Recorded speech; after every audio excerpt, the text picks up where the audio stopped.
So let's talk about this age of crossover. Basically, the internet and news about 20 years old. The internet is a gawky adolescent for most of us. And if you were in it in the 90s, it was print, a little digital. It was really a lot of fun for those of us who got into it in the 90s because it seemed like a lot of upside. In the aughts, print was heavy, but digital was coming up. We're trying to figure out together, apart, what's going to happen. And now clearly, as we're in the 10s, we're only in 2012, it's clear by the end of this decade, 8 long years away, we're going to be in a mostly digital world. Already, researchers have shown how, because of our digital devices, we are offloading our memory to our smartphones and our tablets. All right, one more question. Sure. Is there a small glimpse of hope that a newspaper are going to survive? Well, news companies. So I think when we're sitting here in 20 years and we're talking about it, I think daily newspapers are going to be petering out. I think the weekend or Sunday paper is going to stay stronger for longer. But there is no doubt that ecologically, economically, and by consumer habit, people like tablets. They like smartphones. They like digital media.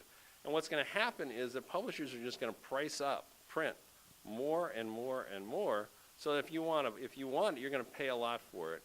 And that will push people to go digital. So 2020, it's going to be very interesting about smartphones is that for the first time, and this is research by Pew Internet Life in the US, saying that people are accessing news 13 minutes a day more, largely because of smartphones.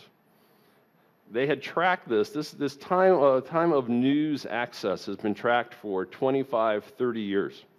And it's essentially been flat. TV takes a little more, newspapers take a little more, but essentially flat over 25 or 30 years. And now it's up. This should be great news for anybody in the journalism business. People are reading more news through the day. The more they get smartphones, the more they use tablets, the more they're likely to read. And the whole idea there is that advertising is going to continue to be challenged. And it's challenged around the world because Google, Facebook, Yahoo, Microsoft, and AOL take in about 2/3 of all the digital ad money, and their share is growing.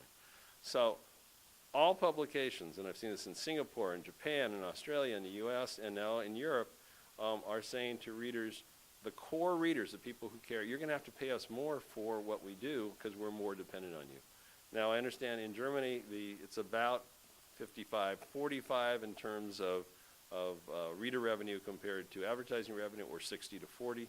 I think that percentage is going to go up. But you have to give readers more value. Well, social media platforms play all kinds of roles. I mean, in some ways, it's just like an old community group online. But for publishers and for readers, we're now finding ways of deciding what we're going to read. So it used to be editors decided what we're going to read. They were the gatekeepers to say, here's the 5 stories you're going to read on page 1 of the newspaper.